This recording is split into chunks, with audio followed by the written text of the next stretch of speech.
What's up guys, MrPerfectCell here, back again with another video. So I recently did a rewatch of Invincible in preparation for Season 2, and I had an idea. What if Omni Man was in the One Punch Man universe and attempted to kill the S-Class heroes in a similar fashion to the Guardians of the Globe? Well, unfortunately, since I have not read the series, I alone cannot answer the question of whether he would win or not, but luckily, I'm not alone. I have a special guest with here to me today. Why don't you introduce yourself? Hey guys, how's it going? I'm Lonk from the channel Lonk's Takes. It's an honor to be on this channel here. I'm a bit more of an Invincible expert, so I hope I can explain to you guys kind of the stuff that happens after the show and get into Omni Man scaling for you. Yeah, so Lonks here is going to be covering Omni Man scaling like he just said, while I will go over the S-Class scaling.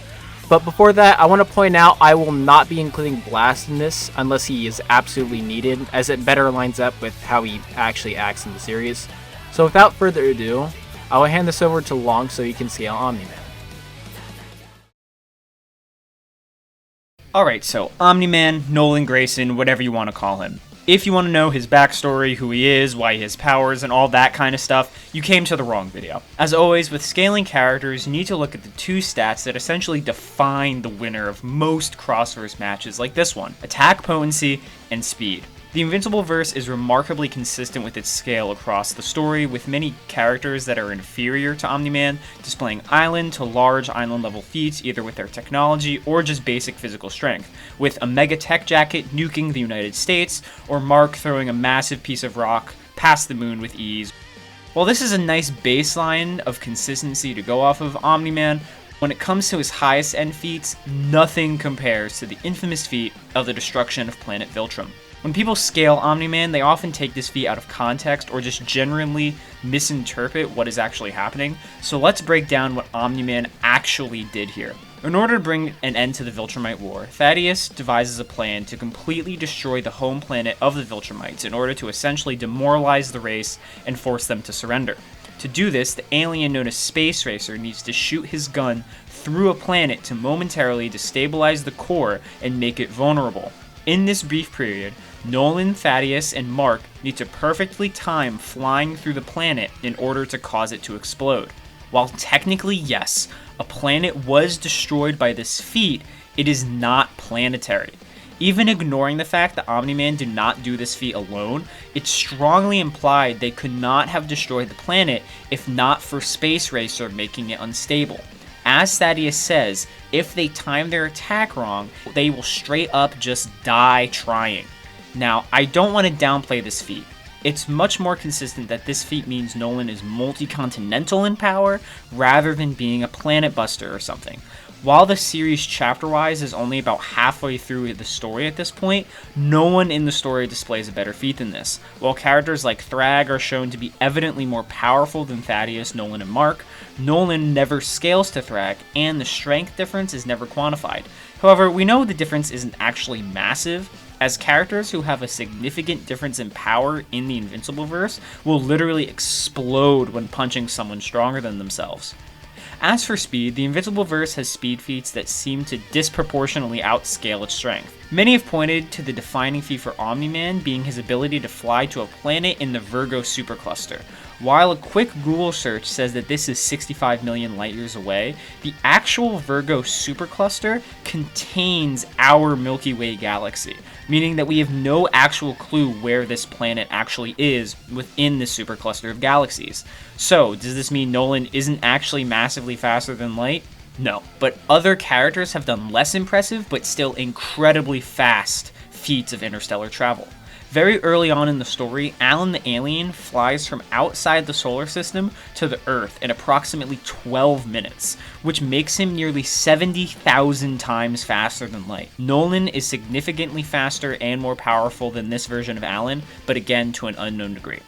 Characters in Invincible are stated to have reaction times comparable to their flight speed, so this would directly scale to Nolan's reaction and combat speed. So, to summarize, Nolan's attack potency is multi-continental, maybe multi-continental plus, and above 70,000 times faster than light. Alright, I'll pass this back over to Cell to explain if that's enough to beat the S-Class.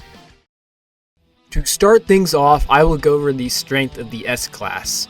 Very early on in the series, there was a meteor that was stated capable of destroying City Z, and Genos with his arm upgrades thinks it may be possible for him to destroy this meteor. This is also supported by the data book suggesting that he could have destroyed the meteor had he worked together with Metal Knight.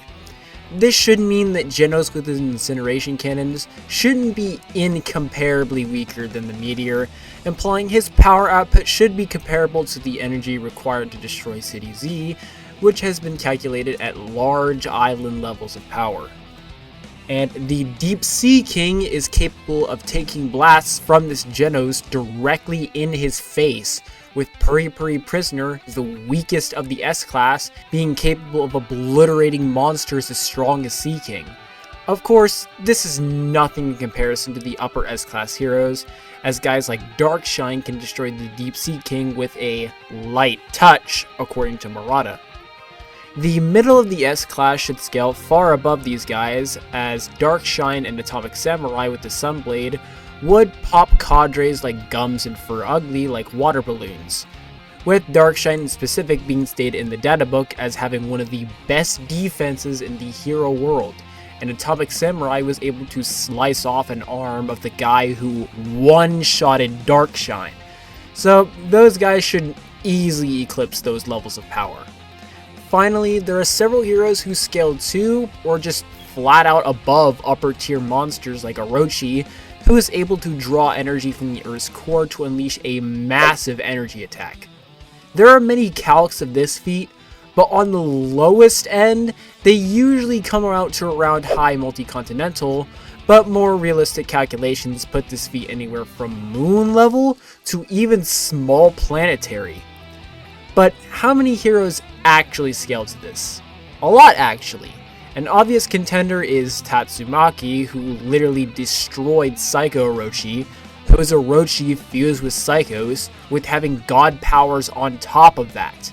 And Psycho Orochi is leagues above regular Orochi, as she thought she could defeat Saitama, who one-shotted Orochi before fusing, which may imply that Psycho Orochi could also accomplish the same feat. And not only did Tatsumaki straight up overpower Psycho Orochi, but she also tanked her energy blasts with little to no damage, so she should definitely scale to this. Genos with his 10-second amp was also capable of matching her full power energy attacks with an incineration cannon, and considering Genos has been shown capable of taking his own energy blasts, as shown in his fight with Carnage Kabuto, his durability should also scale to this. Next up we have Metal Bat, who is able to take hits and damage Sage Centipede, who is tasked by God to take out Saitama. And God probably knows that Saitama one-shotted Orochi, considering he is implied to be God's sacrifice, so it would make sense for God to watch over him. And since Metal Bat isn't incomparably weaker than Sage, as he was damaging and taking hits from him, he should also scale to Orochi, as crazy as that sounds. Last but not least, we have Flashy Flash and maybe Silver Fang, depending on if you think he beats Flashy or not. The reason for this is that Flashy Flash was able to combat Platinum S, who scales above Orochi, which I explained in this video here. And if you think Bang scales to Flashy Flash, then he would also be in those Orochi levels of power. Now, as for speed, One Punch Man actually does have quite a few feats to bring up. For example, even fodder A-class heroes like Lightning Max are stated to have lightning speed kicks. Now, I've seen people claim this is hyperbole, but the databook says it like 6 times, so in my opinion, I think it would be more than fair to grant him this. Another feat would be Genos and Atomic Samurai dodging G-Force lasers early on, possibly granting them light speed combat and reaction speeds. And this light speed meta is further supported by the fact that Awakened Cockroach is capable of dodging light speed attacks, with him then being speed blitzed by Orochi's horns, which have been deflected by even half monster Garo. And this Garo is then implied to be fodder to guys like Tatsumaki, Atomic Samurai, and Flashy Flash, who is also stated to be faster than light, by the way. So yeah, this faster than light meta is very consistent with the upper S class. So basically, to summarize, the lower S-Class heroes should have lightning speed or even light speed combat and reaction speeds, with them having large island levels of AP quite easily, with the middle S-Class heroes far eclipsing this. And then we have the upper S-Class heroes being very casually FTL due to eclipsing those middle S-Class members, and having enough AP to destroy anything from a moon to possibly small planets quite casually. Alright, to give a brief summary, Omni Man is way faster than the S-Class, clocking in at speeds thousands of times the speed of light, with multi-continental AP to go along with that. But the S-Class is way stronger, with their upper tiers coming in at moon level to small planetary, depending on which calc you want to use, with them also having faster than light speeds, although not nearly to the same degree as Omni Man. Now, while Omni Man does have a considerable speed advantage and enough power to wipe out a bunch of the lower S-Class members, he unfortunately does not have what it takes to beat guys like Genos and Tatsumaki, and I will let Lonk explain why. So I kind of briefly alluded to this before, but in the Invincible universe, durability does not function like it does necessarily in other stories. If you punch something that is way more durable or just stronger than you are, you're going to be the thing that takes damage here. So Omni-Man can be faster and fly around them all he wants, but the moment he throws a punch at someone like Genos or Tatsumaki's, at least her psychic barriers, he's probably just going to explode his entire arm. Yeah, and him fighting the lower S-Class members, well, he probably would rip them limb from limb. They might be able to give, guys like Tatsumaki and Genos, like, an opportunity to, land a hit in. And at that point, he's probably just done. Yeah, absolutely. Yeah. So, with the conclusion out of the way, I think that basically just wraps up the video. And I hope you guys really enjoyed it. And I will try to get the next one out sooner. Lonks, do you have anything else to say to the viewers? Hey, thank you for having me on the channel. I hope we can do more like this in the future. And thank you guys for watching. Alright, you heard the man. Alright, later guys.